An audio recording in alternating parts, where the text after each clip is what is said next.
Super Felice All-Star.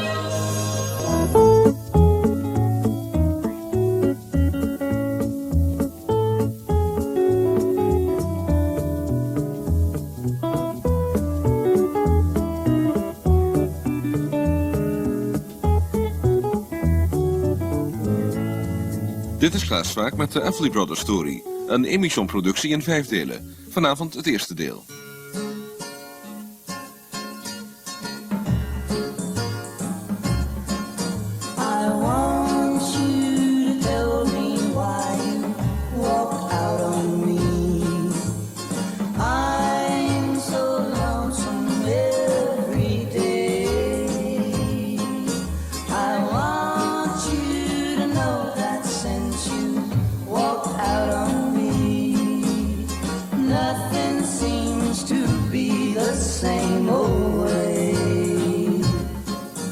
The Everly Brothers remind me of everything that was fun and happy whenever I was a teenager. Oh, I thought they were real good.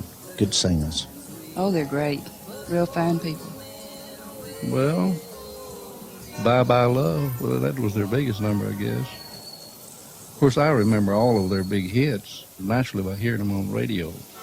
They started on the Opry when they were real young. They were one of the first country acts, I think, to switch over to the pop field. Bye-bye love, bye-bye happiness, hello loneliness, I think I'm gonna cry. Bye-bye love, bye-bye sweet caress, hello emptiness, I feel like I could die. Bye-bye my love, goodbye. I remember the Everly Brothers back in the 50s. I was in high school. I was very country-oriented, you know. And at the time I thought, my goodness, that sure sounds like a lot of rock and roll music, but I think they developed such a unique sound. It brings back memories of like drive-in movies when I went to. I remember certain songs and certain days, just certain points in life that you remember. Wake up, little Susie, wake up. Wake up, little Susie, wake up. We've both been sound asleep. Wake up, little Susie, and weep. The movie's over, it's 4 o'clock and we're in trouble deep. Wake up, little Susie, wake up, little Susie.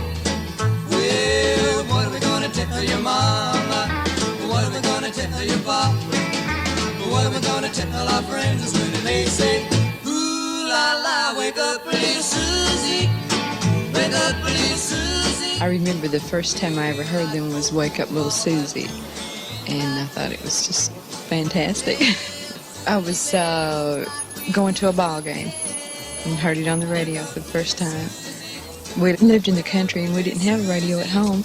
At the school we did, and the person that I was riding with at that time had a radio, and we were just thrilled to death. I thought, how great, you know. They're both fine young men, and I'm sure did a great job in putting on a performance wherever they went.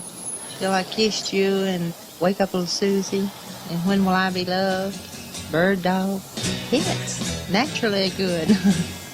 Johnny is a joker, he's a bird, a very funny joker, he's a bird. But when he jokes my honey, he's a dog. His joking ain't so funny, what a dog. Johnny is a joker that's a trying to steal my baby, he's a bird dog.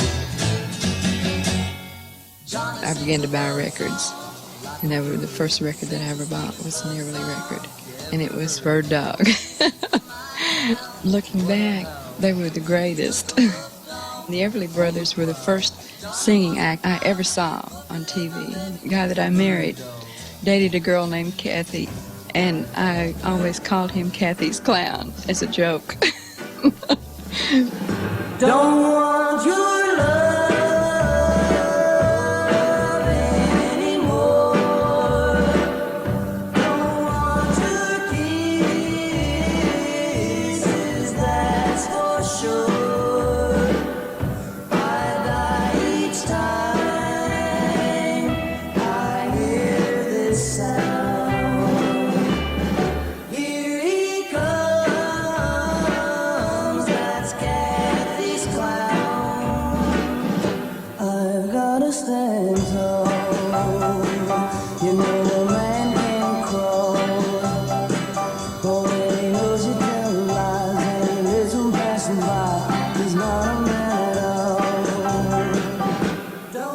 when I first heard them, I think I was in high school. Happy memories, really. You know, happy times at schools. Like high school proms and sock hops and like time when I used to play football and the time before I went to go to service and old girlfriends and midnight rides. I still hear a lot of their songs like Kathy's Clown. I hear them on the radio quite a bit. They really were fine young men and great talents. They had songs of all styles. All I Have to Do Is Dream was a great one. Ebony Eyes, Another Direction. They were the forerunners of the Beatles, you know. Very much the same style. Dream, dream, dream, dream, dream. Dream, dream, dream when I want you. In my arms when I want you. And all your charms whenever I want you. All I have to do is dream. Dream, dream, dream when I feel blue in the night and I need you to hold me tight whenever I want you. All I have to do is dream. Fantastic. They'll be here forever. De inwoners van Tennessee in Amerika die zich een van de opvallendste duo's in de geschiedenis van de popmuziek herinneren. Vanuit die stad explodeerde de muziek van Don en Phil over de hele wereld in de tweede helft van de jaren 50. Dit is het verhaal van dat duo. The Everly Brothers. Bijzonder populair over de hele wereld en vooral ook in Europa heeft er altijd een sterke band bestaan tussen fans en de muziek van the Everly Brothers en de herinneringen aan hun populariteit. Dat geldt ook voor Engeland. Wake Up Little Susie, Lucille, and Cathy's Clown. I think I actually bought Cathy's Clown. It was a 45, I remember. All the others were 78s. I think it was everything to me that was my youth, but with the American sound. I mean, in later years, heard much more about them because, I mean, one heard about the family, their father and everything. And then I suppose that tight harmony, nobody else had done it before. It was very much a country thing to them, but totally new to us. And nobody ever got anywhere near it. I remember bunking out from home one night and going back to a party with my parents not knowing I was there because I'd been dancing with a girl all night to this record called Lucille. I think it was very instrumental in the shaping of my youth anyway.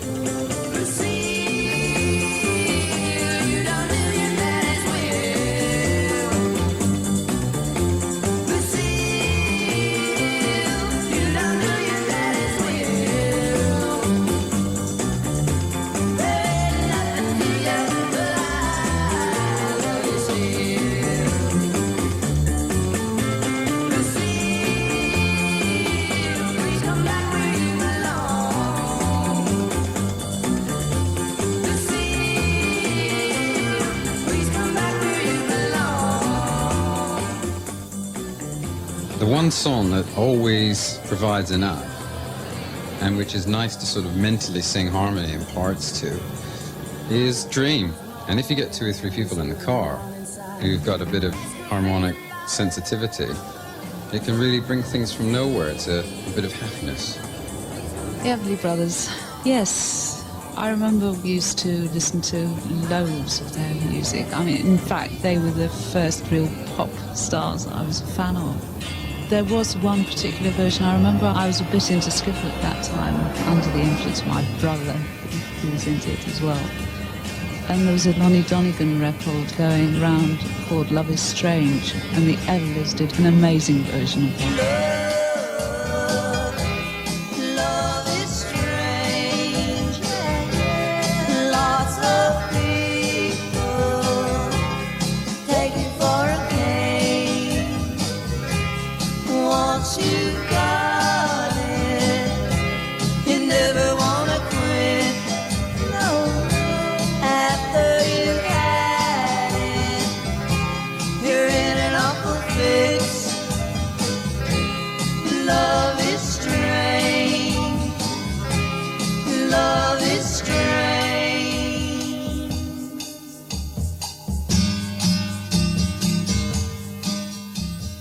Well, the Everly Brothers to me always bring back memories of very romantic songs like Dream and Ebony Eyes. I remember dancing to Wake Up Little Susie, which we've got on old 78 records at home. We always play them when we're feeling romantic, nostalgic and old-fashioned. They're nice to listen to and relax to. Particularly Ebony Eyes, which I think is a really beautiful record. On a weekend pass, I wouldn't have had time to get home and marry that baby of mine. So I went to the chaplain and he authorized me to send for my ebony eyes. My ebony eyes was coming to me from out of the skies on flight 1203. In an hour or two I would whisper I do to my beautiful ebony eyes. The plane was way overdue, so I went inside to the airline's desk and I said, "Sir, I wonder why 1203 is so late." He said, "Oh, they probably took off late. Or they may have run into some turbulent weather and had to alter their course." I went back outside and I waited at the gate and I watched the beacon light from the control tower as it whipped through the dark ebony skies as if it were searching for... I think they're great. I think they're fab. I suppose my favourite memory of all was when I was, 11, I guess. I was staying in the Lake District and had a crush on my first girlfriend up there, and the first Everly's record I can ever remember was Till I Kissed You. Never felt like this until I kissed you. How did I exist until I kissed you? Never had you on my mind. Now you're there all the time. Never knew what I missed till I kissed you. I kissed you. Oh yeah, things have really changed since I kissed you. Well, the Everly Brothers were really good. They used to collect all their records, and I really remember the one about beginning of 1960s, 61. It was called Temptation. Yeah, yeah, yeah, yeah. Yeah, yeah, yeah, yeah. Yeah, yeah, yeah, yeah.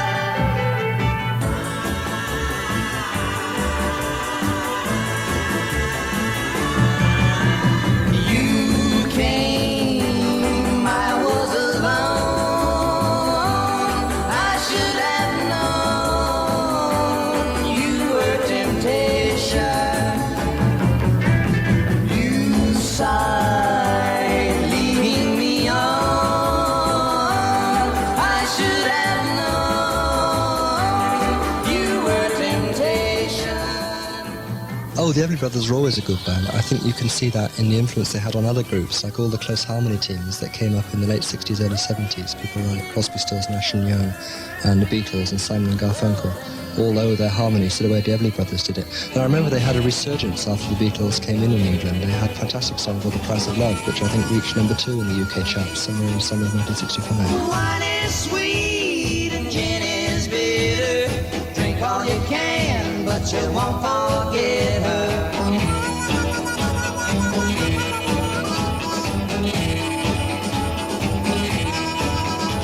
You talk too much, you laugh too loud. You see her face in every crowd. Everly Brothers are the most fantastic band. Really, for me, the band that first made me interested in pop music. First record, Bye Bye Love, great. Wake Up Little Susie, my sister's name was Susan as it happens, that's fantastic. Love Chet Atkins, guitar player. Also, I think, along with Buddy Holly, probably the group that had the greatest influence upon rock music at that time. I guess I was about 16, I suppose, just leaving school. So they remind me of what we used to call at the time bop hops, just school dances. I mean, it was just like an ideal time, good time music. Now, one can see just how much they really did have to offer musically, but at the time it was just a good time, good music. Walk right back to me this minute. Bring your love to me, don't send it. I'm so lonesome every day. I'm so lonesome every day. Het was in de lente van 1957 dat een countryplaat getiteld Bye Bye Love van een onbekend duo, die Everly Brothers, oversprong van de country naar de pop-hit parade, razendsnel omhoog schoot en de nummer 1 plaats bereikte. Omdat de plaat eigenlijk vanuit Nashville populair was geworden, wordt in het algemeen aangenomen dat Don en Phil zelf uit die buurt kwamen. Maar Don zet hier deze zaak even recht. I was born in Kentucky and Phil was born in Chicago. And the reason for that is that my father was working in the coal mines when I was born. In Brownie, Kentucky, the Brownie coal mines. And between my birth and Phil's, they moved to Chicago, where my father, I think, started working into nightclubs then. So Phil was born in Chicago. But basically, there was even an area in Chicago where a lot of southern people from Tennessee and Kentucky and the Carolinas live. They kept the road hot between Kentucky and Chicago for work. As soon as they get the money, they'd come back to Kentucky, their home. Kentucky,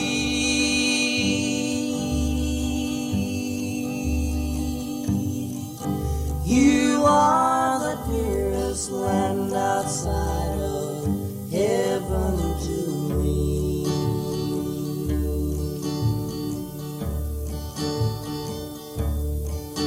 Kentucky,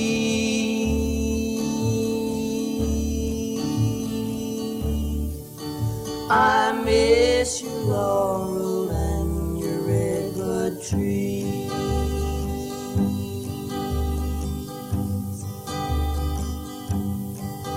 When I die,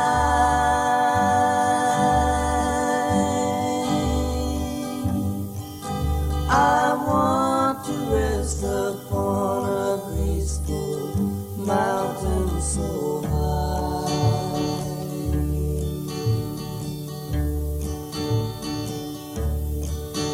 For that is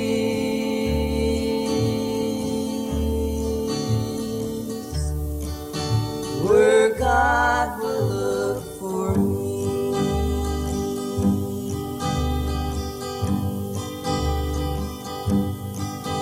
Kentucky,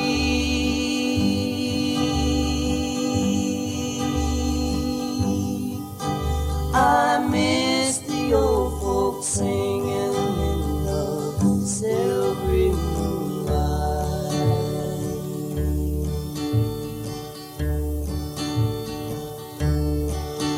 Kentucky,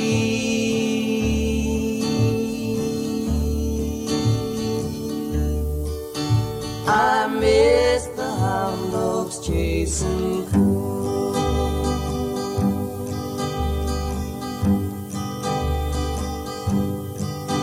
I know that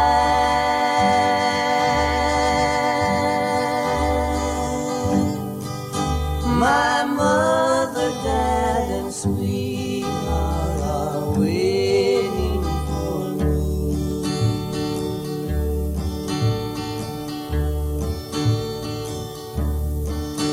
Kentucky,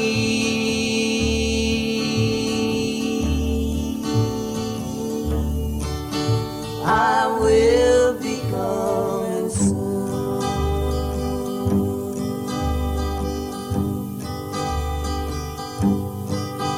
Kentucky.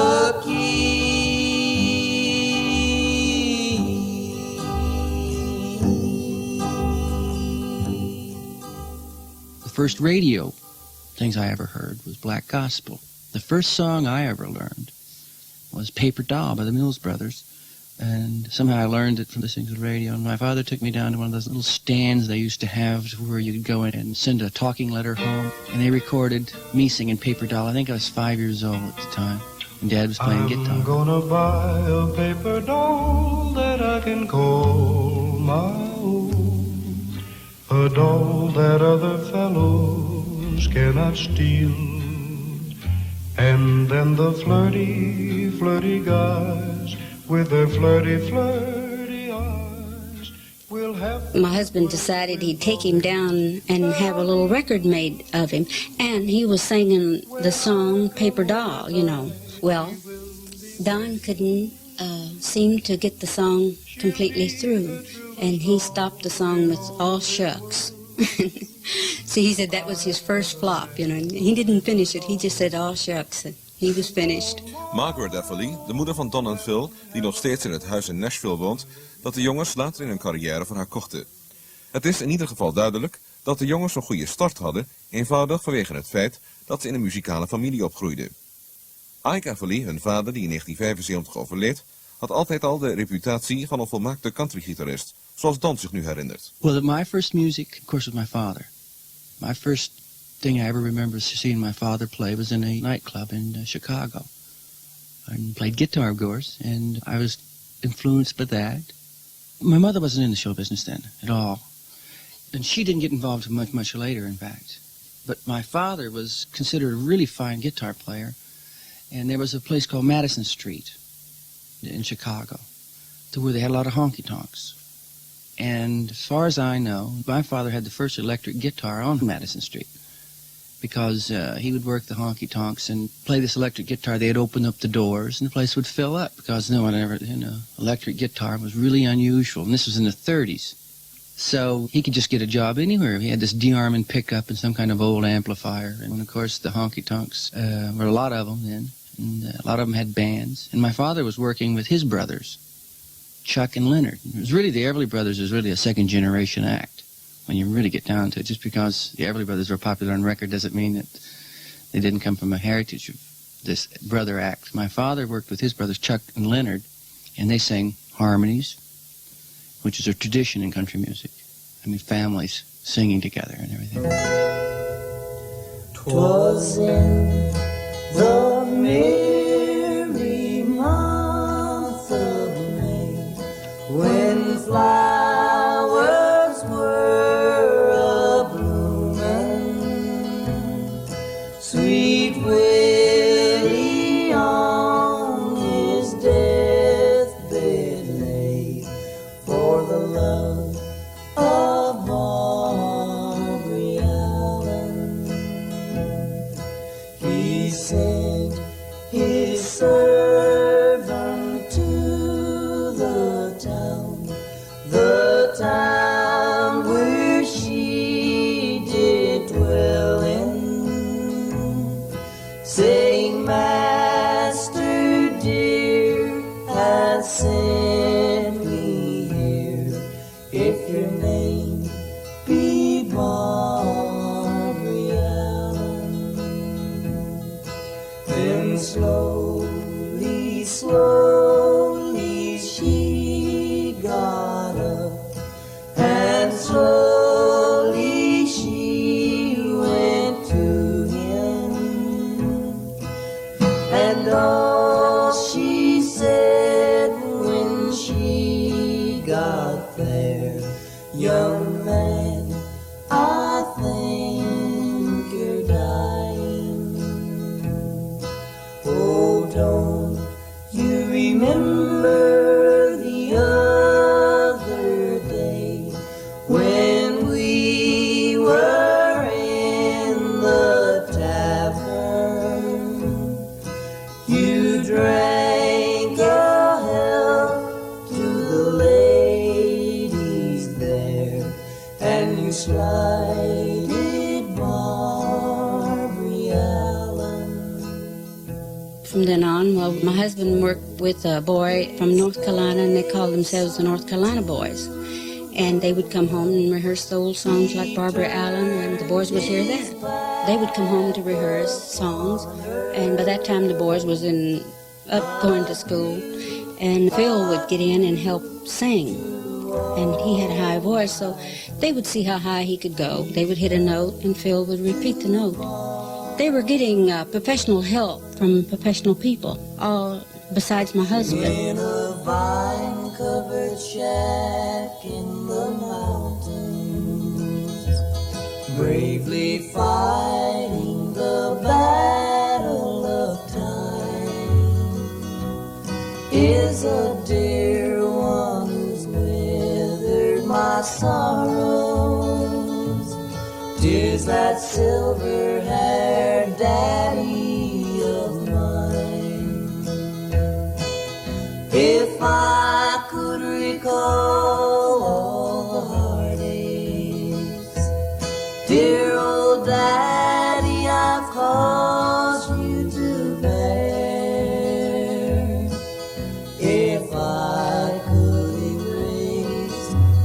those lines from your face and bring back the gold to your hair. If God would but grant me the power just to turn back the pages of time, I'd give all I own if I could but atone to that silver-haired daddy of mine. I know it's too late, dear old daddy, to repay for those sorrows and cares, though dear mother is waiting in heaven just to comfort and solace you there. If I could recall all the heartaches, dear old daddy, I've caused you to bear. If I could erase those lines from your face and bring back the gold to your hair, if God would but grant me the power just to turn back the pages of time, I'd give all I own if I could but atone to that silver-haired daddy of mine. All these entertainers, they didn't mind taking a little time to say, hey, you sound good, boy. Let's hear you sing Cool Water or something. And Phil would do that. Don, at that time, was singing, and he broke time. And his daddy told him, says, Don, I cannot play with a boy that breaks time. So Don went off and sat down by himself. We don't know what he did to learn the time. But when he came back, he said to his daddy, he said, Dad, I won't break time this time. And you know, he never did.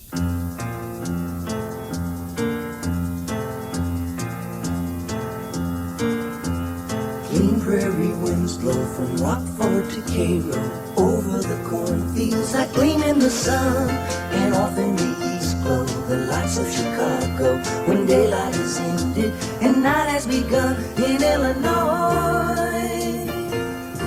Illinois.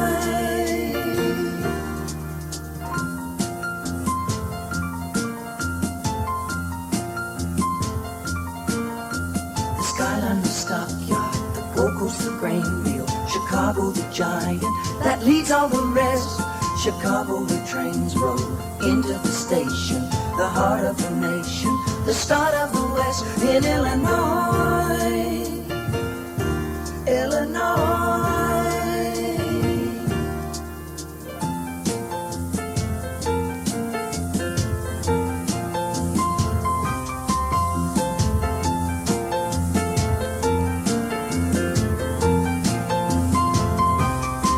In Illinois, Illinois. Blue haze of winter hangs over the prairie. Feel the soft winds of spring chase the chill from the air.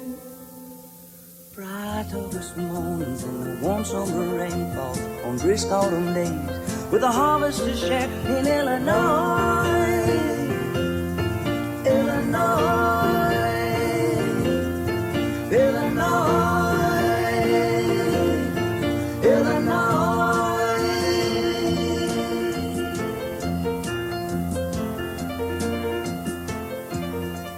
De Everly Brothers halen herinnering aan hun jeugd op met Illinois, een nummer van het album Roots. Hoewel Don en Phil de eerste jaren van hun leven doorbrachten in Chicago, waar ze letterlijk omringd werden door muziek, omdat hun vader in honky-tonk cafés en bars speelde, kwam toch de tijd voor de Everly-familie om terug te verhuizen naar hun oorspronkelijke plaats van bestemming, het Middenwesten van de Verenigde Staten. Zoals Don en zijn moeder nu vertellen, woonden ze in verschillende kleine stadjes en dorpen. We went to Iowa. My father's got a job in Waterloo, Iowa, and he was a member of the Black Hawk Boys. And they sang Western and country music. From there we moved to Shenandoah, Iowa, and my father was known as Cousin Ike Everly there on a radio station. And then I got a radio show. We were looking for a small town for the boys to grow up in, really. That was one of the reasons we left Chicago. And they were ready for school, and we went to this small town. There was about 4,000 people, a beautiful Midwestern town. I'll always have a soft spot in my heart for Shenandoah because it gave my son so much. The Midwestern people are just great people. And my husband got a job at KMA in Shenandoah, the radio station there. So we moved there. The boys started to school, and we liked it very much. And then the boys would still play and be around the entertainers because they would come to our house. We would go to their house, make ice cream and have watermelon and fried chicken. And then there was a boy by the name of Joe Parrish. He had a Saturday afternoon radio show.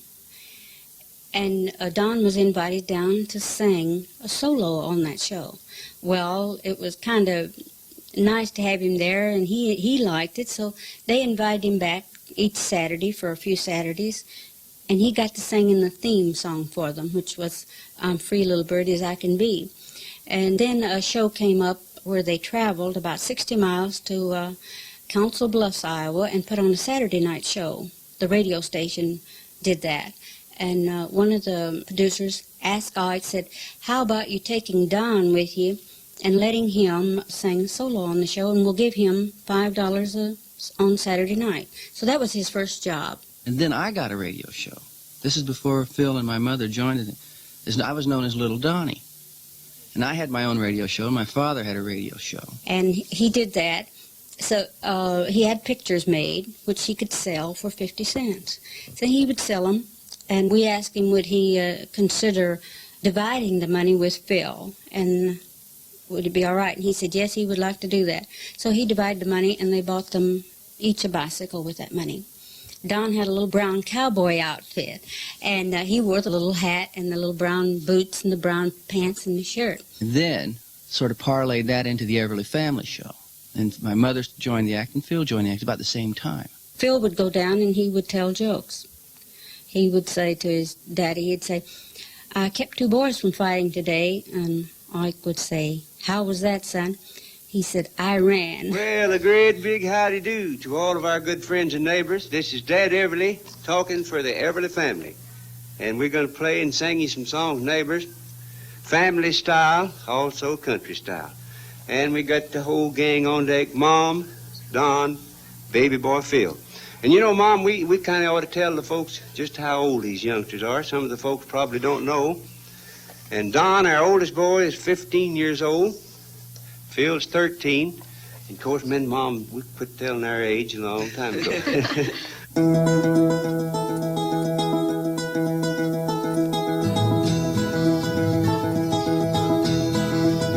The first thing I remember knowing was a lonesome whistle blowing and a youngin's dream of growing up to ride on a freight train leaving town, not knowing where I'm bound, and no one could change my mind, but Mama tried. One and only rebel child from a family meek and mild, my Mama seemed to know what lay in store. In spite of all my Sunday learning, towards the bad I kept a turning, till Mama couldn't hold me anymore. And I turned 21 in prison, doing life without parole. No one could steer me right, but Mama tried, Mama tried. Mama tried to raise me better, but her pleading I denied. That leaves only me to blame, 'cause Mama tried.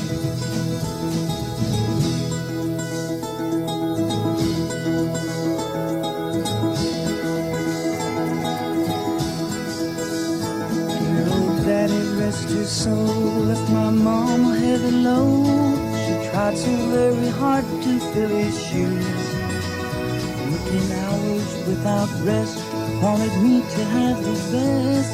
She tried to raise me right, but I refused. And I turned 21 in prison, doing life without parole. No one could steer me right, but Mama tried, Mama tried, Mama tried to raise me better, but her pleading I denied. That leaves only me to blame, 'cause Mama tried.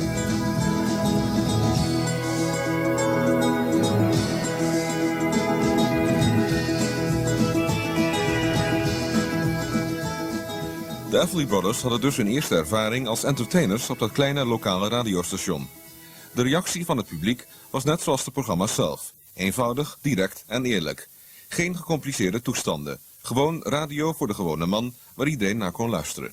I go down and guest on the show, and the people wrote into us, and they liked the Everly family so much that my husband took all the mail to the office and showed this producer how much mail we were getting, and they hired us. They gave us the job to work with Ike, and I might say they gave us you might say a raise for my husband, because we didn't get very much money, but it was $1 million worth of an experience for the boys.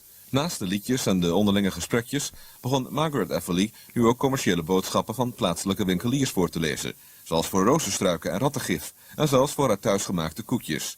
Maar vader Ike Everly was altijd kapitein op het schip, zoals Phil Everly bevestigt. It was mostly our father taught us. In fact, he taught us everything that we know, all the basics, all the things. And Donald played guitar, and Dad played guitar, and I had a bass. We did try to give them music lessons. It was on a violin. And they took a few lessons, and they didn't like it very well, so they quit. And my husband asked this teacher, he said, how can I teach them on the guitar left-handed, because each boy was left-handed. And he said, teach them right-handed. So that's why they play the guitar right-handed. We hope you folks have enjoyed our program. And we're going to do one now, an old-time toe tapper. So everybody get their partners, and before we start this one, I want to say it was awful nice, folks, to be with you. We do hope you enjoyed it. And until next time, this is Dad Everly speaking for the Everly family. Mom, Don, baby boy Phil saying so long to you folks, and thank you for listening. Faces, there's a road that leads to cool green fields, and girls that dress in laces. Everyone has a front porch swing, every house a parlor. When your throat is dry and parched with thirst, there's more than just spring water. Shady Grove, my little miss, Shady Grove, my darling.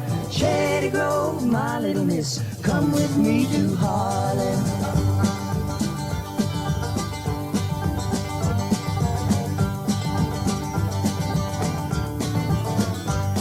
Chestnut hair in the morning sun, looks like it's on fire. She's long, she's lean, she won't run, she fills me with desire. Kentucky eyes look up at me from a bed of yellow daisies.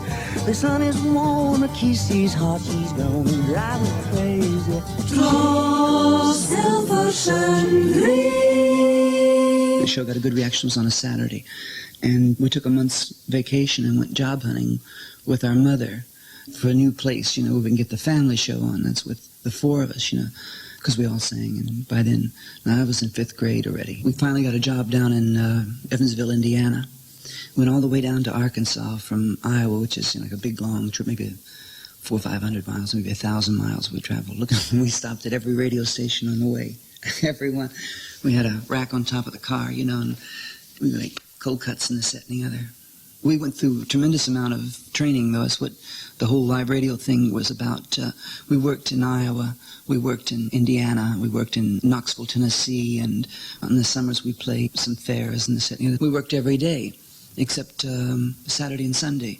We worked 5 days a week, Don and I did in the early morning. And the last position we had in Knoxville, Tennessee, before we came to Nashville, we were doing some live television, too. We were really into it, We'd been tutored the entire time for it. Barefoot girl has got a pretty jewel, telling everyone about the way it shines. Barefoot boy is grinning like a fool, doesn't really want to get her off his mind. Turn around, the summer's almost over. Turn gone.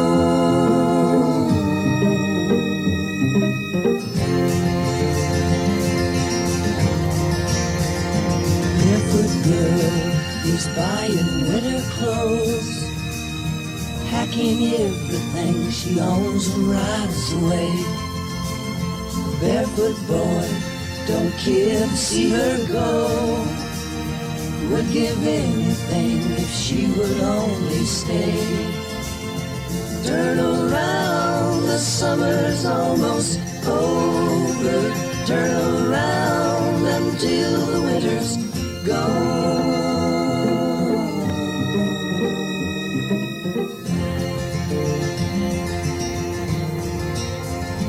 Midnight wind is blowing awfully hard, racing all the trains down along the track. Barefoot boy is standing in the yard, afraid to go and see the barefoot girl come back. Turn around, the days are not so lonely. Turn around before the summer's gone. Turn around before the night is over. Turn around, no need to be alone.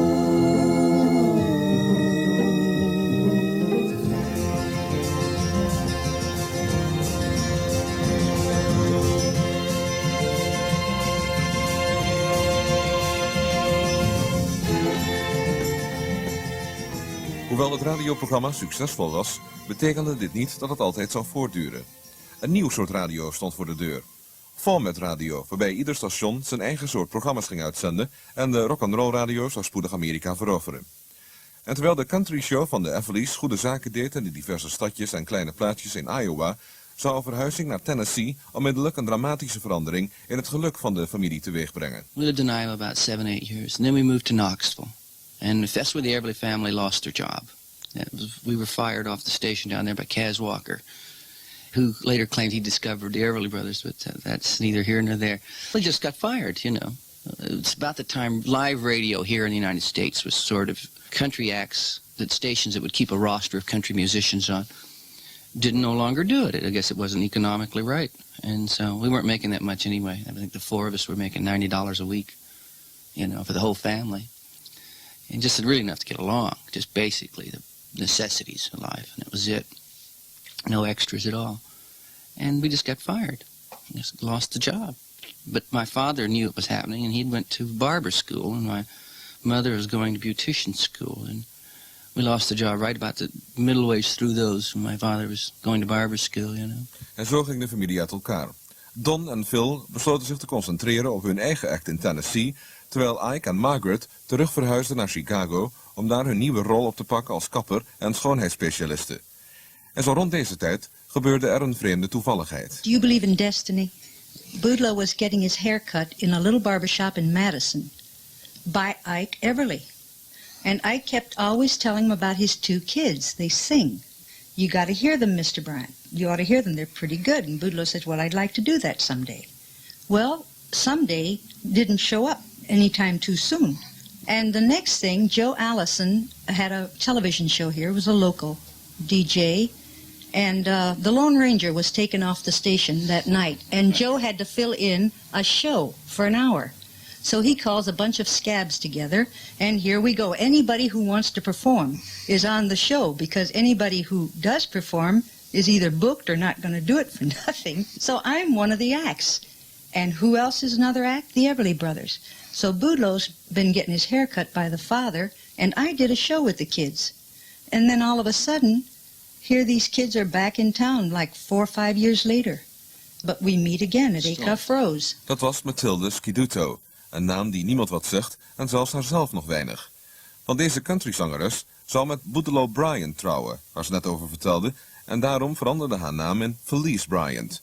En F en B Bryant zou op de platenlabels enkele jaren later internationale bekendheid betekenen voor de Everly's. De Bryants schreven al hun oude hits zoals Bye Bye Love, Wake Up Little Susie en Bird Dog en talloze andere. Maar inmiddels waren Don en Phil ver weg van de kapperszaak in Chicago en route naar het mekka van de Amerikaanse countrymuziek. The sun keeps shining, the world keeps turning, the sea keeps rolling along. I found a new love, this one's a true love. I find that I'm happier now that you're gone.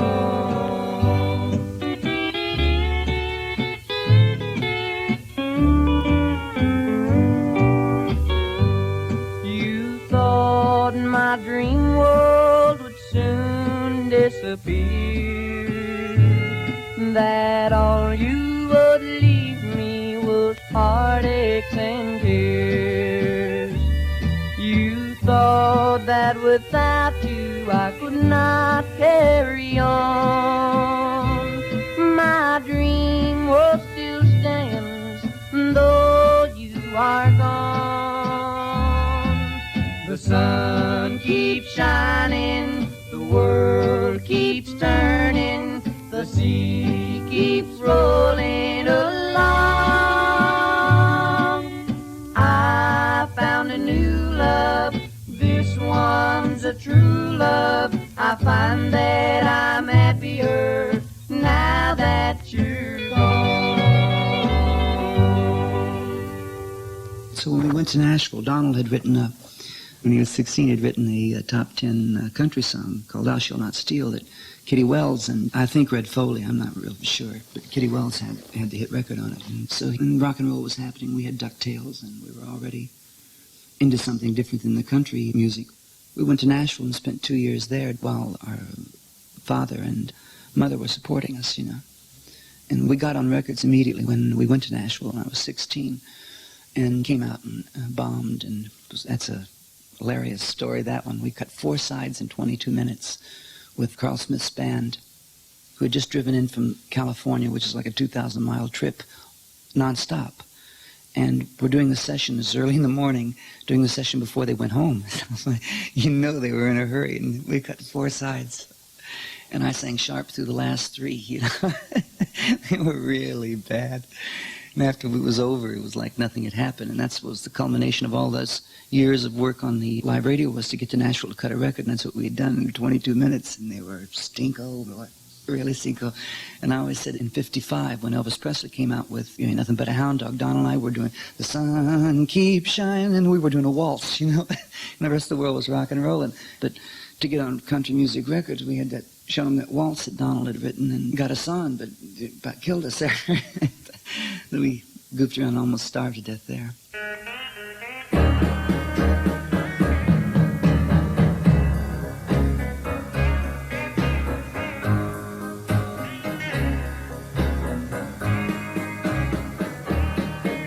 The letter just came from Nashville. My sweet baby says she's blue. Gotta get back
Voor Nashville Blues hoorden we net de allereerste single van de Everly Brothers, een heel zeldzame. Een nummer geschreven door Don Everly, The Sun Keeps Shining. Op de B-kant stond nog een country wals, door Don en Phil samengeschreven.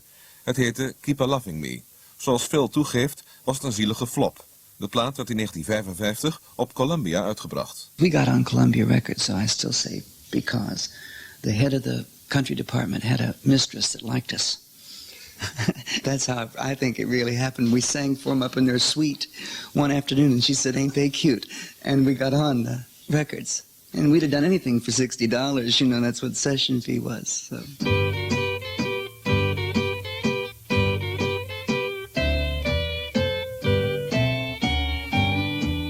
Your heart was broken before, but that can be all in the past. If you just give me a chance, here's the secret to make our love last. Keep loving me, keep loving me, keep loving me the way I love you. Pay no mind to those who disagree, 'cause when you give, you're bound to receive. Don't let what happened before make us like the others that lose. Trust me, believe in my plan, and the secret I know time can prove.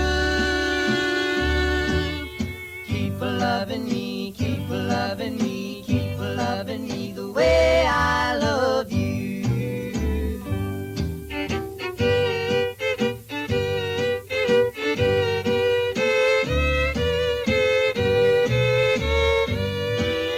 Pay no mind to those who disagree, 'cause when you give, you're bound to receive. Don't let what happened before make us like the others that lose. Trust me, believe in my plan, and the secret I know time can prove. Keep loving me, keep loving me, keep loving me the way I love you. Naar Nashville gaan, een beetje in clubs en de Grand Ole Opry rondhangen en over straat lopen zonder eten of drinken is bijna een traditie geworden in de Amerikaanse muziek. Maar het zal maar een paar maanden duren voordat de ervaring, opgedaan tijdens de jaren van het boksen in het radioprogramma in het kleine stadje en de nauwgezette training van Ike Everly, zouden fuseren met de songwriters Boudeleaux en Felice Bryant, die Rose, muziekuitgeverij en het weinig bekende platenlabel Cadence. Het resultaat zou het leven van de Everlys volkomen veranderen en eindeloze invloeden de muziekwereld in doen terugkaatsen. 1 of 2 scherpere, slimmere denkers van Nashville hadden al het gevoel dat succes onderweg was. Een ervan was gitarist-producer Chet Atkins. I just hoped, I thought they were beautiful kids. They were both very handsome. And they had a burning desire to be successful artists. So I know they were hitchhiking around in town here. They didn't have any money. They were having it very tough. And then, of course, Wesley Rose, I believe it was, showed them to Archie Blyer at Cadence Records, and he saw something in them, and the rest is history, you know. Met Bye Bye Love, de eerste hit voor de Everly Brothers, besluiten we deel 1 van de Everly Brothers Story. Een Emission Londen productie in 5 delen. Luister volgende week naar deel 2. Techniek vanavond, Jan de Jong en Piet Temme. Poster is het TROS-programma van Tom Mulder. Bye bye love, bye bye happiness, hello loneliness, I think I'm gonna cry. Bye bye love, bye bye sweet caress, hello emptiness, I feel like I could die. Bye bye my love, goodbye. There goes my baby with someone new. She sure looks happy, I sure am blue. She was my baby till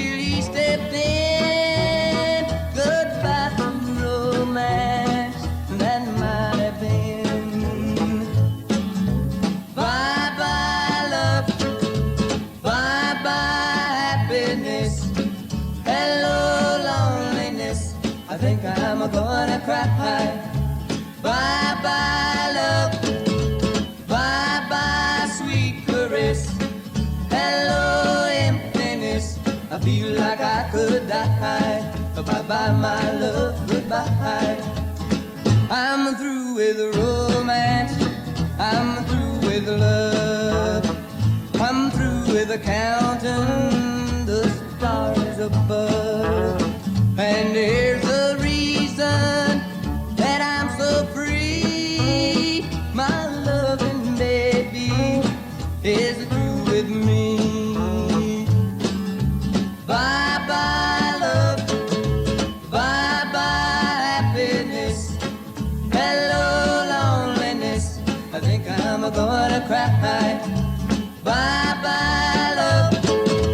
Bye-bye, sweet caress. Hello, emptiness. I feel like I could die. Bye-bye, my love, goodbye. Bye-bye, my love, goodbye. Hilversum 3 Boston.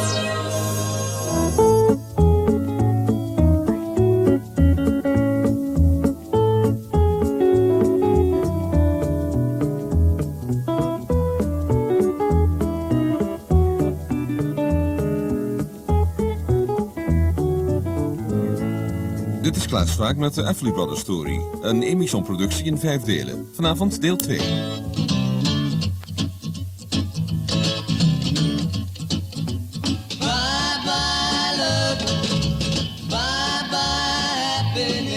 De weg naar hun eerste hitsingle, Bye Bye Love, was verder van gemakkelijk geweest voor Don en Phil, de Everly Brothers. Het was 1955 en de Everly-familie was, na jaren succesvolle radioshows en diverse steden in het middenwesten van de Verenigde Staten van Amerika gepresenteerd te hebben, uit elkaar gegaan. Zoals te voorspellen was geweest, waren Don en Phil naar Nashville, Tennessee gegaan, waar ze hun eerste single hadden opgenomen, The Sun Keeps Shining. Het was een country-walsje voor Columbia en het werd een behoorlijke flop. Het verhaal van de maanden die voorafgingen aan de opnamesessie waarin Bye Bye Love werd geboren, is bijna clichématig voor alle zangers en groepen met aspiraties. De hoop, misschien beter de wanhoop, die het wachten op een doorbraak met zich meebracht. De slechte deals en de goede vrienden, de wanhopige pogingen, de ontmoetingen met platenmensen en de daar geboden kansen. En boven alles het eindeloze wachten. De moeder van de Everly's vertelt het verhaal verder. Well, when they came to Nashville, then they hung around the Grand Ole Opry. And they were like diamonds in the rough at that time. It was the old Opera House. Since a few years ago, they have moved into a huge place. But at this time, this was an old meeting house that they had meetings in, old gospel meetings, I suppose. And it was the country music. And Minnie Pearl and all of them had been there. And that was the influence that my sons had. And that is why I think that they had the unique sound that they had. They had a contract with Columbia Records where they had done one song, and it was called The Sun Keeps Shining. And the first note that they got from the Columbia people was, you know, dear Don and Phil, you're going to be all right and everything. After the record didn't go anywhere, it didn't amount to anything. Phil Everly. The Sun Keeps Shining was a straight three-quarter country song, and it's a bad song, you know. We first got into the session. It was like, what happened? You know, it was 22 minutes of standing around. We showed them the songs one time. They cut them, and we sang them, and it was over. Columbia just kind of let us go. Our option ran out. We did do a very wise business deal, though. In the interim, we let our manager that got us the contract go and hired Ernest Tubbs' daughter to manage us, and she was a year younger than Donald, which made her 17, you know, or 18, you know, something like that. She got us a deal with Hill and Range Publishing Company.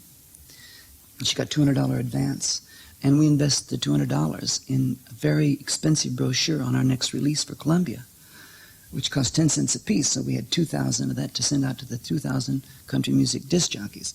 Well, of course, the next release didn't come out, so there we were signed, and we had 2,000 of these pamphlets about this record that wasn't coming out, you know.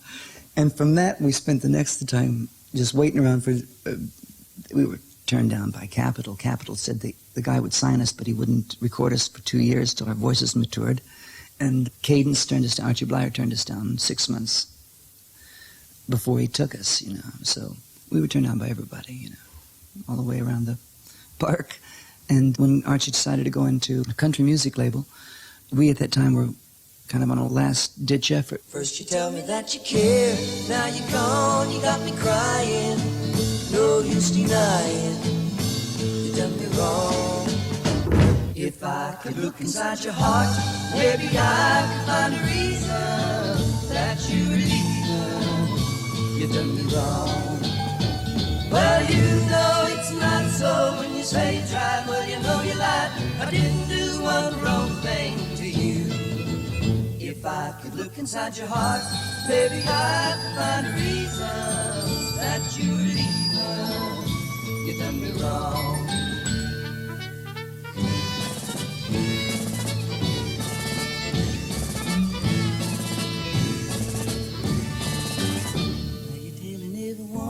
What you done, you think it's funny. Oh, listen, honey, you done me wrong. Did I ever make you sad so you'd be mad enough to hurt me and desert me? You done me wrong. Well, you know it's not so when you say you tried. Well, you know you lied. I didn't do one wrong thing to you. If I could look inside your heart, maybe I could find a reason that you were leaving. You done me wrong.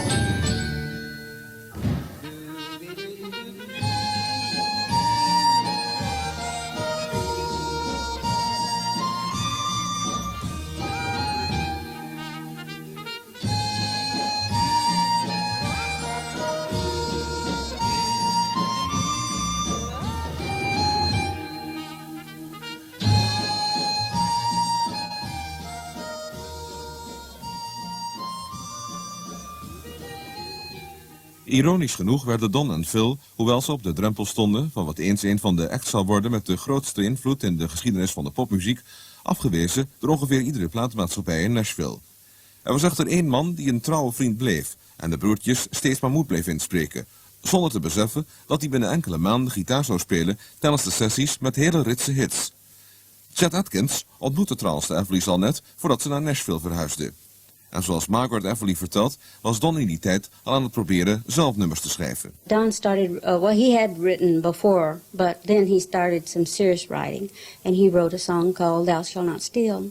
And Chet Atkins came over to Knoxville, and I went to see him. And he asked Chet, said, would you help the boys? And he said, Ike, if they have talent, you bring them to Nashville, Tennessee, and I will help them. Chet Atkins. I actually first met Don and Phil Everly back in the early 50s. I don't remember now the year, but I played a fair up at Knoxville, and Ike Everly, their father, brought them. And they couldn't afford money to get in to see the show, but they stood outside the fence after the show and talked to me, and he told me that they were singing and writing some things. And I had heard of their father previously because he played guitar similar to the way I do.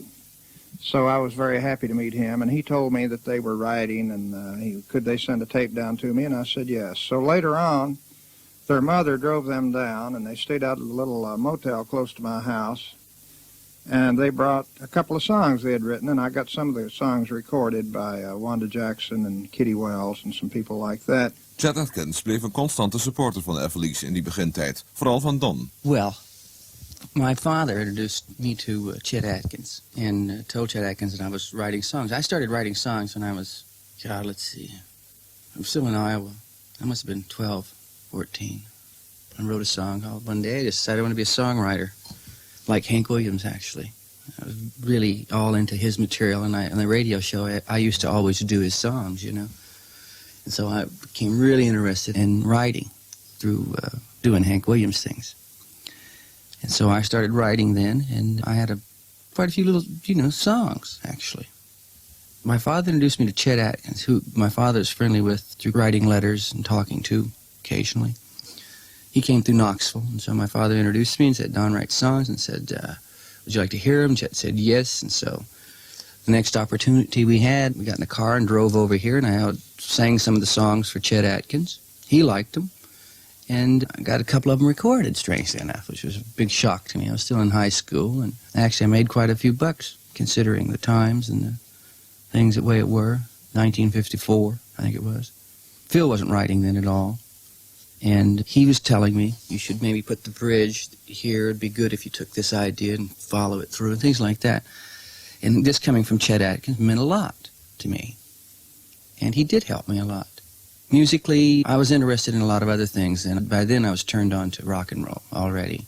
Through Bo Diddley, I'd heard Bo Diddley, and my mind was blown from that. I loved country music, loved Hank Williams, but equally as well, I fell in love with what Bo Diddley was doing, and Little Richard then. And it just proceeded right on, you know. And so I would talk to Chet about that. He showed me the G tunings and the E tunings. Bo Diddley, we would discuss how Bo Diddley would get that sound, and so I started fiddling in those G tunings and started writing in those tunings. And that basically is how we came about with the arrangement sounds of the Everly Brothers.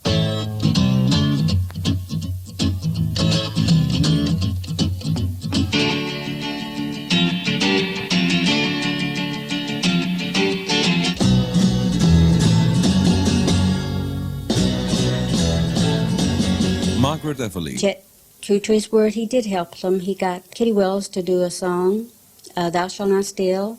He got Anita Carter to do a song, Here We Are Again, that Don did. And I might add that the first check that Don got was $600. And at that time, Don was the only one in the family that had any money. Chet encouraged me the whole time.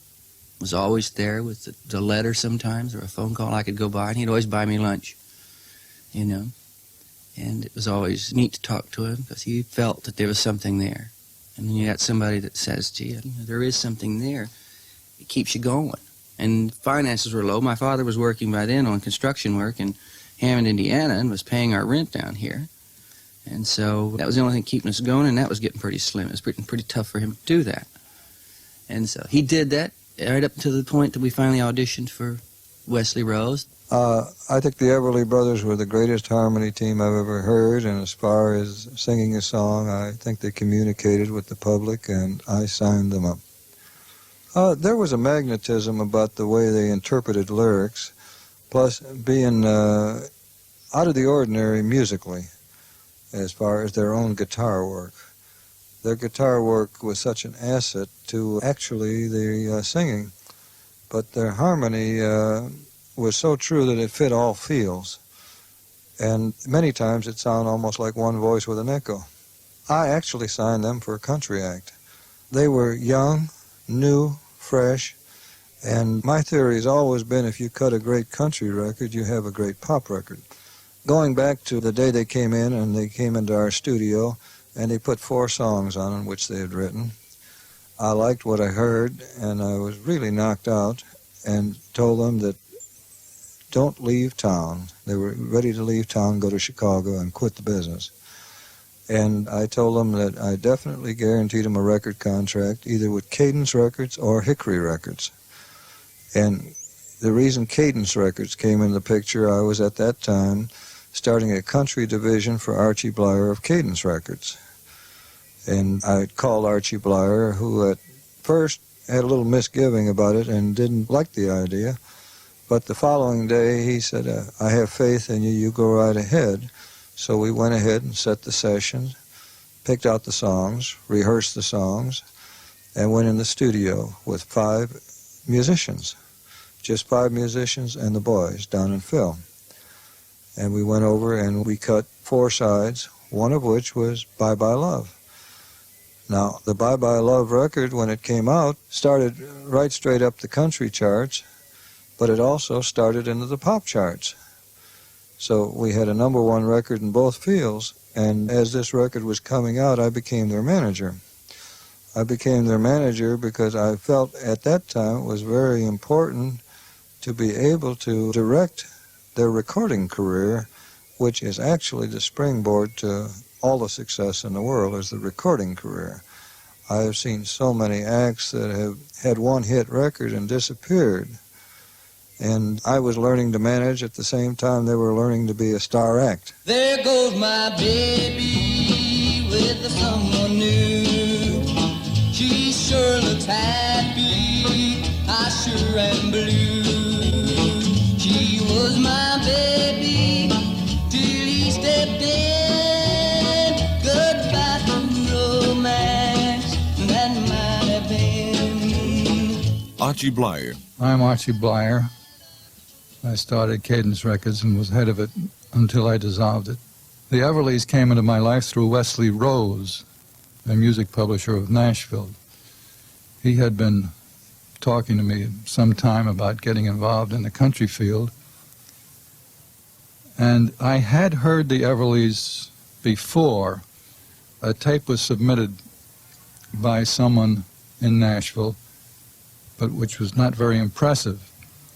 And when Wesley spoke to me about the Everlys, I said, well, I heard a tape and was not too impressed. He said, well, let me make a tape and send it up to you. He did, and I was impressed this time. And during that time, he had been sending me songs, and there was one song about which I felt very strongly. It was a thing called Bye Bye Love. And I had tried it with, that is, just in a rehearsal form, tried it with several people I had on the label, but it didn't seem to work out. But I still felt that the song was a strong song. After I signed the Everlys and went down to Nashville to do their first session, I took the song with me, and among many other things, I submitted this to them. Well, it worked with them. It came to life with them. And we decided that it was worth doing with them. So we recorded it, and it became their first million-copy hit.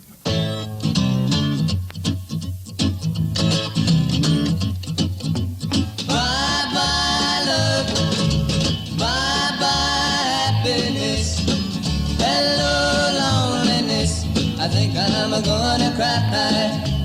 Bye-bye love, bye-bye sweet caress, hello emptiness, I feel like I could die. Bye-bye my love, goodbye. There goes my baby with someone new. She sure looks happy, I sure am blue. She was my baby till he stepped in. Goodbye to romance, that might have been. Bye-bye love, bye-bye happiness, hello loneliness, I think I'm gonna cry. Bye-bye love, bye-bye sweet caress, hello emptiness, I feel like I could die. Bye-bye my love, goodbye. I'm through with romance, I'm through with love, I'm through with counting the stars above. And here's the reason that I'm so free. My loving baby is through with me. Bye-bye love, bye-bye happiness, hello loneliness, I think I'm gonna cry. Bye-bye love, bye-bye sweet caress, hello emptiness, I feel like I could die. Bye-bye my love, goodbye. Bye-bye my love, goodbye. Bye-bye my love. De big business van managers en platenmaatschappijen was dus begonnen. En, zoals Phil Everly zich herinnert, het was op het nippertje. Want zowel de hoop als het geld van de jongens was op. Just prior to Wesley Rose, we had gone down and made an audition tape that we were sending to Cadence Records in New York. And we didn't have any money at the time. Our folks were in Indiana.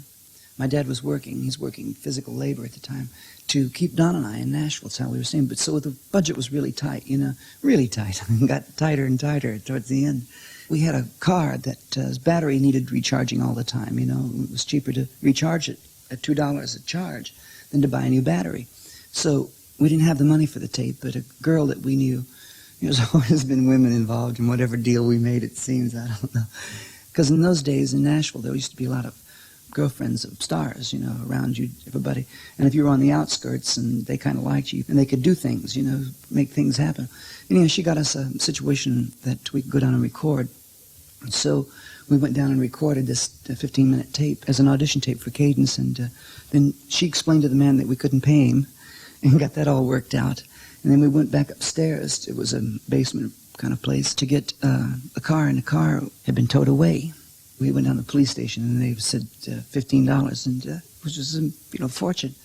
So we had to go back, and we borrowed the money from the guy that we hadn't paid. He lent us the money, they gave us the tape, and he said, by then he said, "Oh, go ahead," Really, he made a big difference, and he really gave us a big hand there. And we sent it to Archie Blyer, and he turned it down.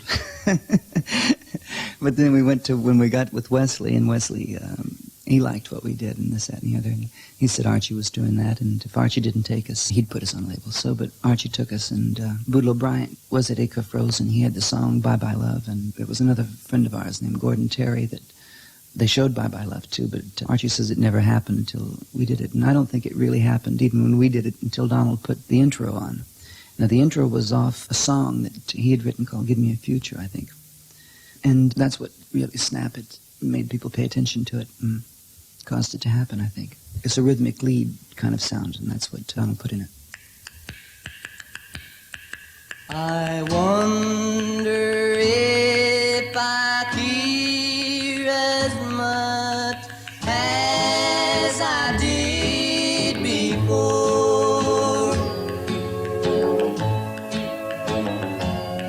Last night I cried myself to sleep for the one that makes me weep.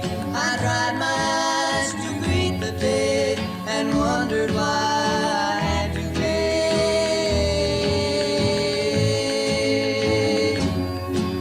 The tears that I have shed by day give relief and wash away the memory of the night before. I wonder if I'll suffer more. I wonder if I care as much as I did before. My pride is made to say forgive and take the blame for what you did. It's your mistakes I'm thinking of. I wonder if I'm still in love.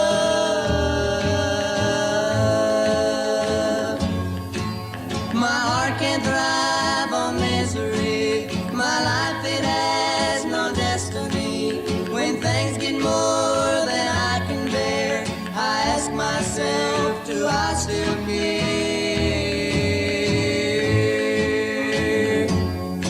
I wonder if I care as much as I did before.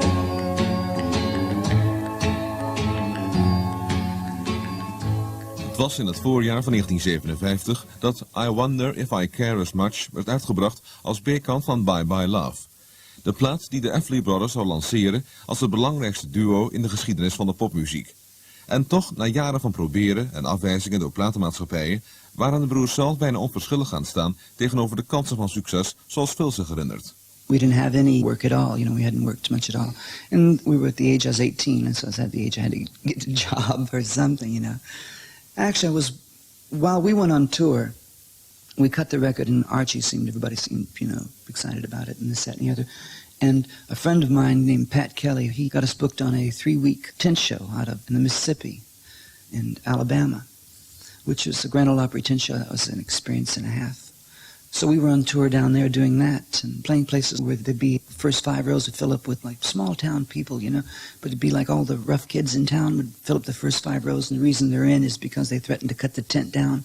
They didn't get in free, and you spend the whole night dealing with that. Backstage was outside the tent, like there's a platform, and you just spread the tent and you went and you were on stage.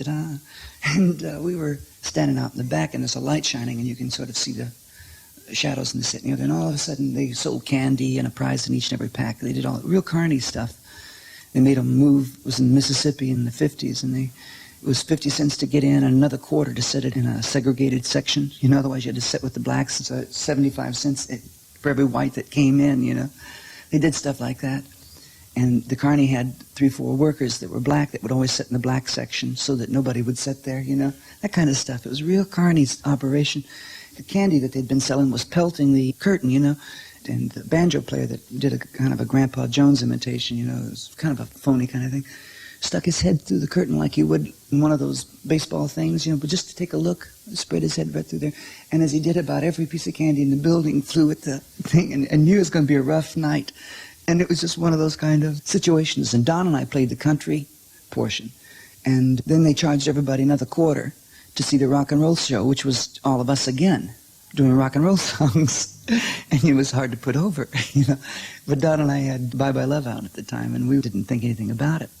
But I didn't know it was a hit until we were finishing that tour up, and I started hearing rumors that, you know, it was starting to make it. But I drove back into town. Coming off the tour, we were all in the car, and we put on the radio, and it was the top 10 was playing, and they played us. We were number 7 at the time. And in 2 days, we went to Cleveland on a Greyhound bus, and we flew out of Cleveland, and that was it. We're on our way. Dat was in ieder geval waar. Bye Bye Love haalde in het voorjaar van 1957 de eerste plaats in de Amerikaanse hitparade en bleef zelfs 16 weken hangen in de Engelse top 20. En in het algemeen kon van een wereldhit worden gesproken. Don en Phil hadden het gemaakt. Het projectiel was gelanceerd en duidelijk ontworpen om nog grotere hoogte te bereiken.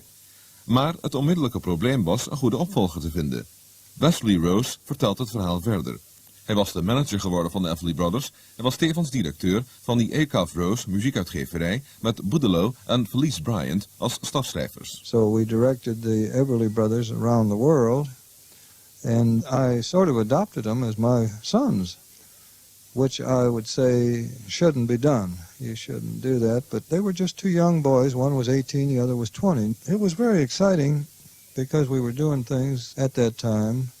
My producing of an act like this was a little unusual, especially after we had Bye Bye Love, because our next one was Wake Up Little Susie, and Wake Up Little Susie was really a problem with Archie. Archie didn't like the song, number 1. No, I didn't at first, and it wasn't until it was recorded a second time that I finally realized that it was a strong song. Incidentally, I think at this point we ought to pay tribute to Boudeleau and Felice Bryant. It was unbelievable the way in which they were able to come up with song after song written specifically for the Everly Brothers, and a good percentage of them were very big hits.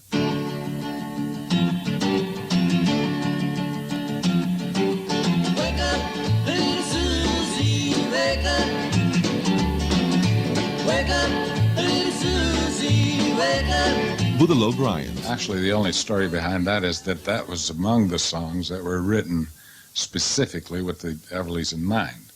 It was among the songs that we showed for their second session.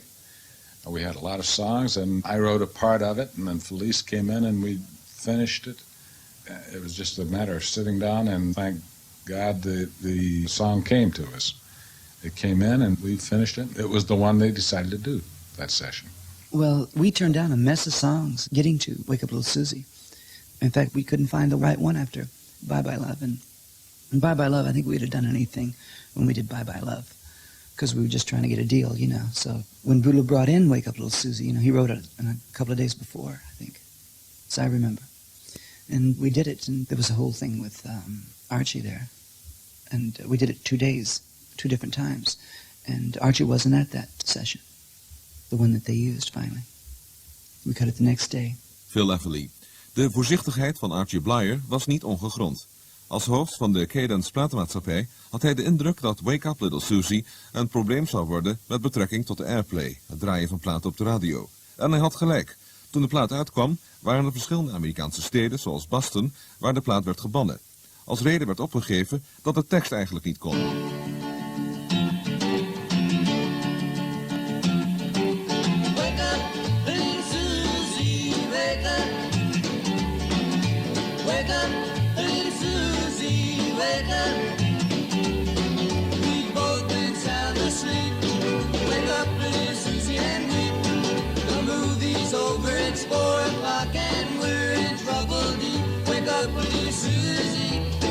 Wake up, little Susie.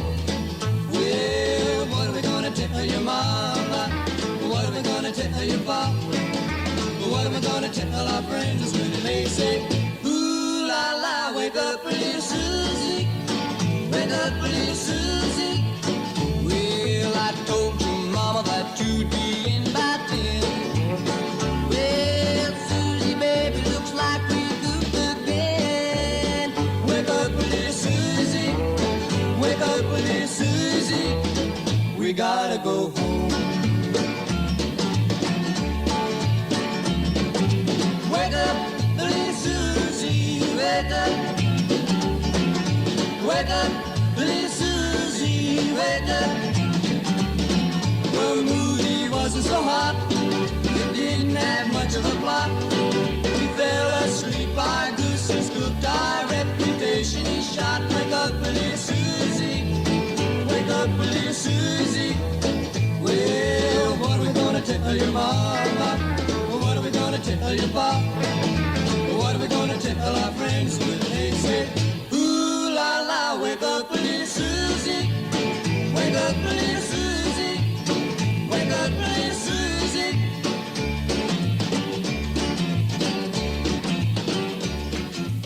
Ondanks de tegenstrijdigheid van de tekst, en misschien juist wel daardoor, werd Wake Up Little Susie een onbetwiste nummer 1 hit in de Verenigde Staten in de herfst van 1957. Enkele maanden daarna haalde de plaat de tweede plaats in Engeland. Don en Phil begonnen triomfantelijk aan 1958 met hun derde single voor Cadence. Een nummer geschreven door Ray Charles met als titel This Little Girl of Mine. This little girl of mine, I want you people to know. This little girl of mine, I take her everywhere I go. One day I looked at my suit was new. I looked at my shoes and they were too. And that's why, oh,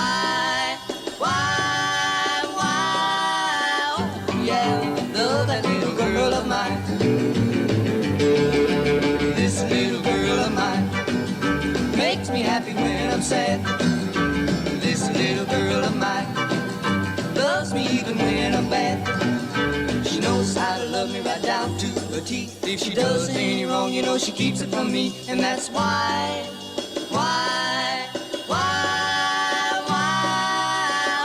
yeah, love that little girl of mine.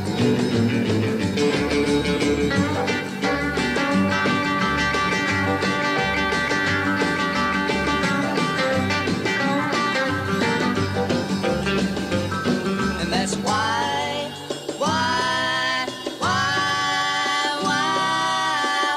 yeah, love that little girl of mine. This little girl of mine called me last night about 8.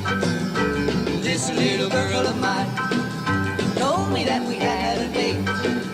She said that she'd meet me at 8:45. Believe it or not, but she was right on time. And that's why,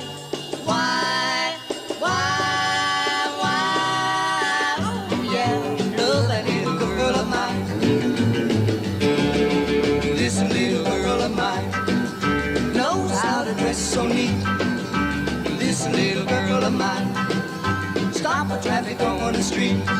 But when the fellas start whistling, I don't mind. I can't blame him, cause she is fine. And that's why, oh, yeah, love that little girl of mine. Well, I have it on an ancient 78 with a big crack in the middle. Well, I've got an album, and to be honest with you, I should think listening to it is perfectly obvious why. You know, it, well, it died a death. Yeah, I don't like to admit that they've done anything bad, but I think that's got to be just about one of the worst records. You wouldn't really credit that somebody who has done 2 songs, like the 2 previous ones, could come out with something like that. I have to admit that has got to be the non-event of 1958, was it? Dat waren Sue Goodwin en Laura Williams, die tot op de dag van vandaag hun loyaliteit hebben gehandhaafd en nog steeds de Everly Brothers International Fanclub runnen. Maar zelfs zij geven toe dat This Little Girl of Mine een foute keuze was.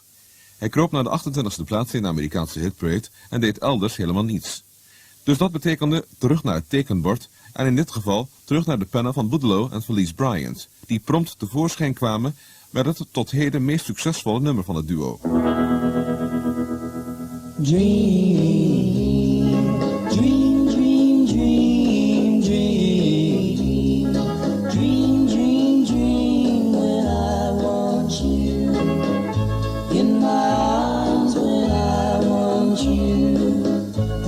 all your charms whenever I want to. All I have to do is dream, dream, dream, dream. Felice Bryant. All I Have to Do Is Dream was written after, of course, after Bye Bye Love and Wake Up Little Susie had been hits. And it occurred to me that a change of pace might be in order. I thought that if they continued doing the same up-tempo things with that doodly-doo-doo-doo-doo, that the same riff and everything, that pretty soon the people would get tired of that. And so we decided to write a few ballads as well as some of the other rhythmic things. And Archie immediately loved All I Have to Do Is Dream. He thought it was a smash. The boys liked it. And it was done, an immediate hit. Felice Everly. Finding a hit song was really a fun thing to do. When you find one, if it's really good, usually there was a time when I could tell, and you just know it. First time I heard Dream, I heard it sung by Boudleaux on an acetate, and you just knew, they could have put his out, and it would have been a hit. The song was just one of those songs, As it's proven to be, it's almost been a standard. Archie Blyer. Well, I remember one thing about All I Have to Do Is Dream. The Bryants were at the recording session, and Boudleaux had been dying to get a Thunderbird car. And after we finished the session, I said, I'm sure you can go out and buy that Thunderbird. This is going to be a hit. Well, I remember one thing about All I Have to Do Is Dream. The Bryants were at the recording session, and Boudleaux had been dying to get a Thunderbird car. And after we finished the session, I said, I'm sure you can go out and buy that Thunderbird. This is going to be a hit. And it was, and he did.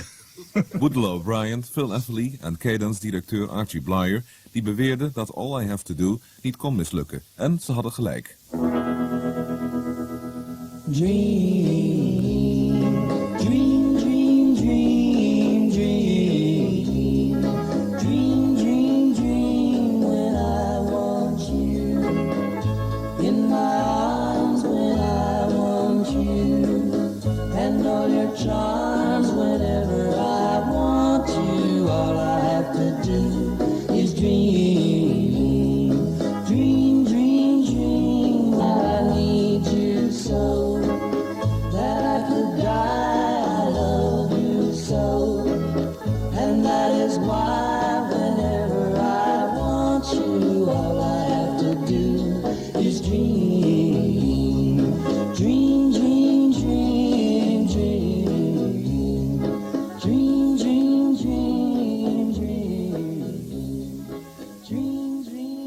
All I Have to Do Is Dream werd uitgebracht in de zomer van 1958. Niet alleen schoot de plaat naar de eerste plaats aan beide kanten van de Atlantische Oceaan, maar de plaat bewees ook een grote kracht te bezitten die ervoor zorgde dat hij zich in de Engelse top 30 bijvoorbeeld 21 weken handhaafde, waarvan 8 op de eerste plaats. Als Elvis de king van de rock was, dan waren de Everly Brothers zeker de kroonprinsen. En ondanks alle succes was hun levensstijl nauwelijks veranderd, zoals Wesley Rose zich herinnert. I used to call up the boys, Don and Phil, and say, come on in, we've got a little rehearsing to do, and I want to play you some songs. And this happened 3 or 4 times until one of the artists in Nashville called me up on the phone and said, I just saw the #1 act in the world thumbing a ride. I said, you've got to be kidding. So when they came in the next time, I said, what kind of car are you driving? They said, we don't have a car. I said, well, how do you get here? He says, well, we thumb a ride. So we cured that right away. We went out and bought a car for them. But I found out then that they were underage, so we had to get permission from their mother and father to let them drive the car, which wasn't too easy. They were living in Chicago, and they felt a little strict about it, but we passed that, so they had a car. And they never did complain and saying, we don't have a car, we can't get there, so I had assumed everybody in the world had a car. After we'd had 4 or 5 million sellers, and we used to play the Ed Sullivan TV show. And on the second Ed Sullivan TV show, we were staying in New York, and I went over to the rehearsal, and the boys were late. They were about a half hour late, so after the rehearsal, I went back to the hotel with them, and I said, that'll be the last time you're late. From now on, I want you on time, because our reputation is worth something, and it's unfair to the producer to be late. And either Don or Phil, I don't recall which, said, well, it's a problem calling downstairs. And I asked them what they called downstairs for. They said to find out what time it was. And I looked at their wrist, and neither one of them had a wristwatch. So we went out right downstairs in the first jewelry store and bought them each a wristwatch.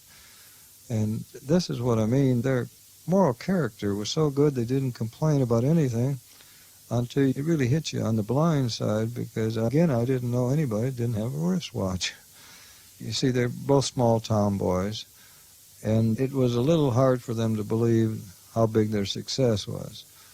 And each time we stepped up the ladder, and we were very fortunate because every record was just #1, and every record built on it. And I think deep inside they thought it would be a passing fantasy. So they weren't about to go out and spend all their money. Nummer 1 hits en internationaal succes hadden inderdaad niets meer te maken met die moeilijke begintheid met de Everly familieshow. Wat was de reactie van hun moeder Margaret Everly? Hoe voelde zij het? Frightened. I had thought about all the time that we would make enough to pay our bills in the music business, because I thought that you was doing something that you loved, and then you could make a living out of it, which is real nice. But it was frightening because it was like a snowball rolling down the hill, and it was gathering speed as it went, and I would try to slow everything down, and it was quite frightening, I would say. Each song has a meaning to me about it, but there's one that it was maybe tomorrow, and I watched both boys writing that. And that meant a whole lot to me because it had lines in it that was very potent to me because they were growing, and I watched them. It was like playing ball. Watch them write was fantastic. It was like people throwing a ball at each other.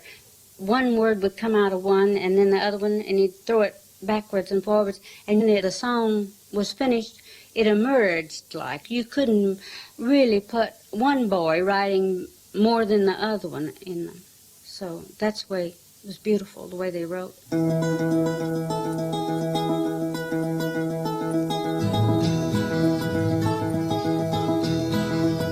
The first thing I remember knowing was a lonesome whistle blowing and a youngin's dream of growing up to ride on a freight train leaving town, not knowing where I'm bound, and no one could change my mind, but Mama tried. One and only rebel child from a family meek and mild, my mama seemed to know what lay in store. In spite of all my Sunday learning, towards the bad I kept returning, till Mama couldn't hold me anymore.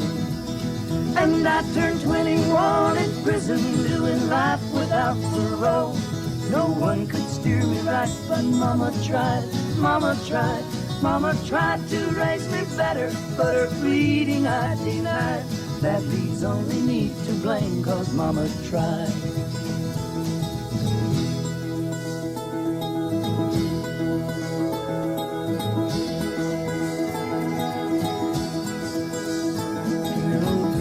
Rest her soul, left my mama heavy load. She tried so very hard to fill her shoes, working hours without rest, wanted me to have the best. She tried to raise me right, but I refused. And I turned 21 in prison, doing life without parole. No one could steer me right, but Mama tried, Mama tried. Mama tried to raise me better, but her pleading I denied. That leaves only me to blame, 'cause Mama tried.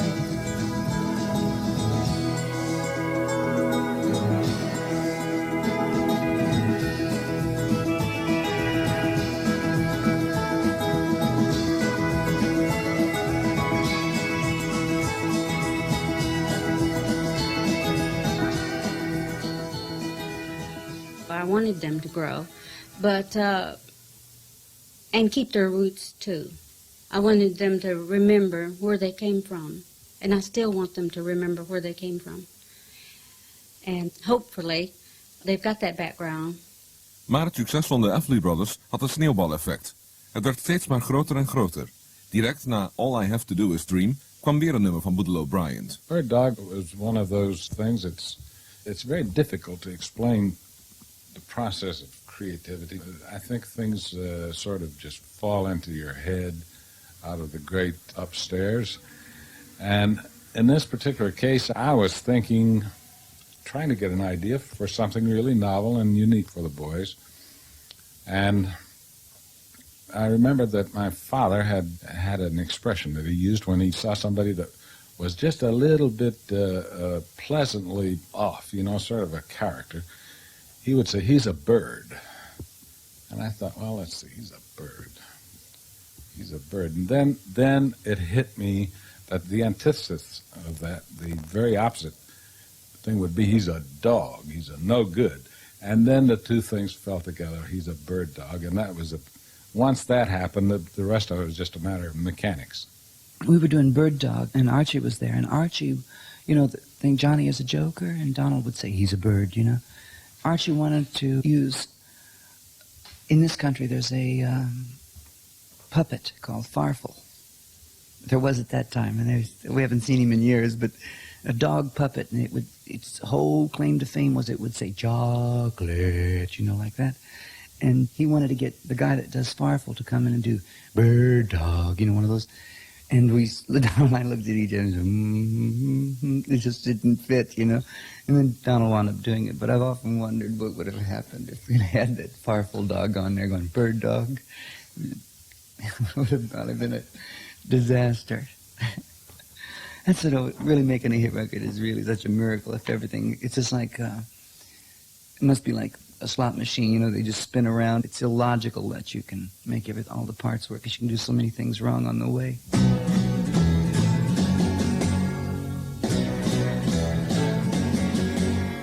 Johnny is a joker, he's a bird, a very funny joker, he's a bird. But when he jokes my honey, he's a dog. His joking ain't so funny, what a dog. Johnny is a joker that's trying to steal my baby, he's a bird dog. Johnny sings a love song like a bird, sings the sweetest love song you ever heard. But when he sings to my gal, what a howl. To me he's just a wolf dog on the prowl. Johnny wants to fly away and hope to love my baby, he's a bird dog. Hey bird dog, get away from my quail. Hey bird dog, you're on the wrong trail. Bird dog, you better leave my lovely dove alone. Hey bird dog, get away from my chick.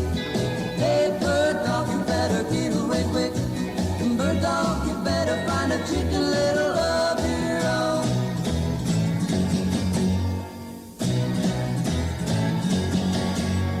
Johnny kissed the teacher, he's a bird. He tiptoed up to reach her, he's a bird. Well, he's a teacher's pet now, he's a dog. All he wants he can get now, what a dog. He even made the teacher let him sit next to my baby, he's a bird dog.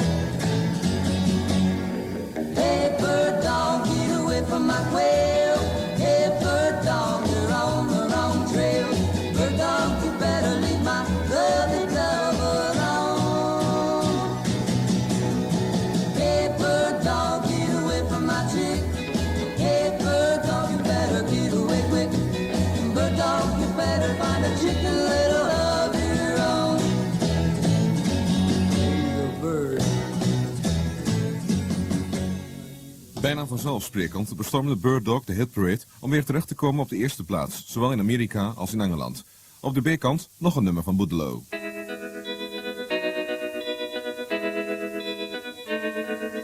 Darling, you can count on me till the sun dries up the sea. Until then I'll always be devoted to you. I'll be yours through endless time. I'll adore your charm.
Devoted to You was written for them specifically, and as a matter of fact, we had Devoted to You, the other side of Bird Dog, or it was one side of the record that had Bird Dog and Devoted to You, and both sides made the top 10 at the same time. Here's a thing that happened a lot. The Everlys wrote, we wrote, plus other writers were coming in from other publishers, which is a courtesy when you've got a hot act.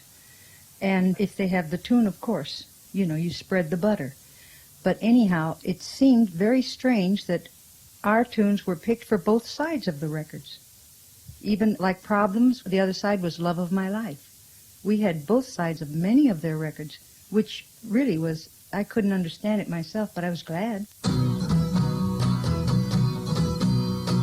Problems, problems, problems all day long. Will my problems work out right or wrong? My baby don't like anything I do. My teacher seems to feel the same way too. Worries, worries pile up on my head. Woe is me, I should have stayed in bed. Can't get the car, my marks ain't been so good. My love life just ain't swinging like it should. Problems, problems, problems. They're all on account of my loving you like I do. Problems, problems, problems.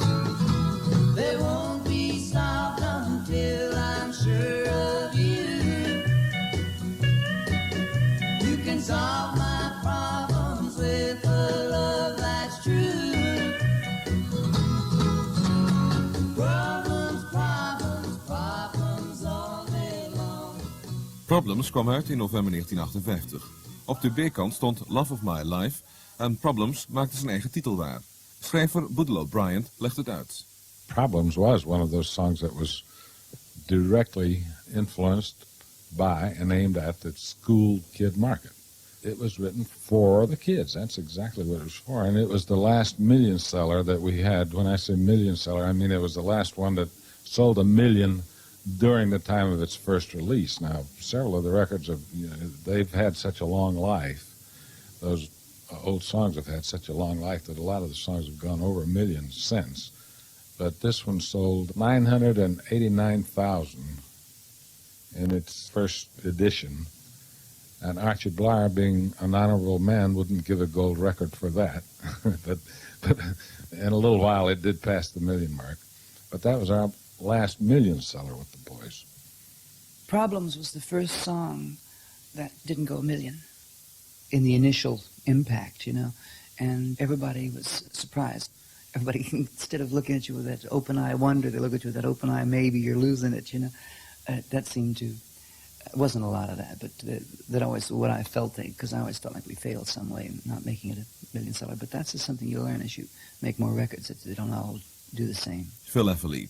De Engelse popcriticus, discjockey en platengeschiedkundige Charlie Gillett beschrijft in zijn boek The Sound of the City de nummers van de Everlys als liedjes die zich concentreren op de emotionele problemen van de leeftijdsgroep tussen 14 en 16. De school, de ouders en de liefde. Dat had nauwelijks psychische aspecten, maar wel een mentale vooringenomenheid. Boudeleau en Felice Bryant en Don Everly geven hier commentaar op. There was such an emphasis put on the teen culture at that time that it was absolutely impossible to get totally away from it. So we did write quite a few songs with that, if not on the top of our heads, at least in our back of our minds. That generation was a record-buying generation, and you can see where it grew up. It went from school, high school, to drugs, to religion. It's still that same generation that's buying records today. I think that maybe population explosion had more to do with it than anything. Just more people.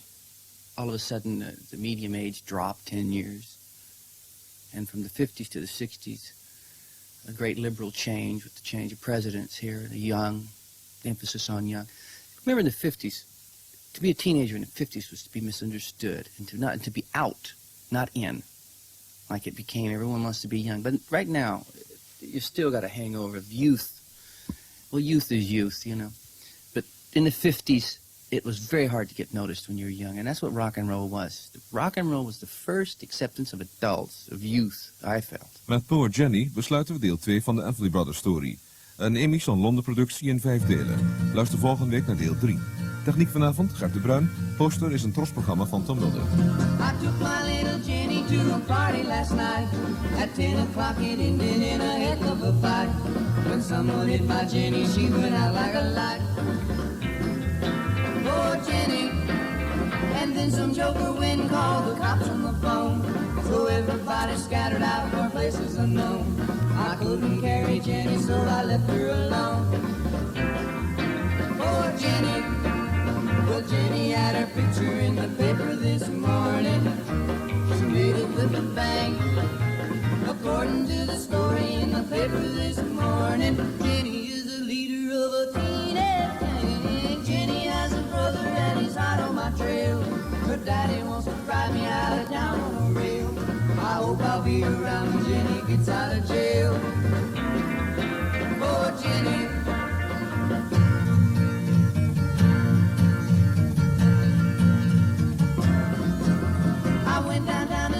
She was rocking herself. She wasn't very glad to see me, that I could tell. If I could tell the truth, she wasn't looking too well. Poor Jenny. Her eye was black, her face was red, her hair was a fright. She looked as though she'd been crying half of the night. I told her I was sorry, she said get out of sight. Poor Jenny. It seems a shame that Jenny had to go get apprehended. A heck of a bait. This party was the first one she ever had attended. It had to happen on her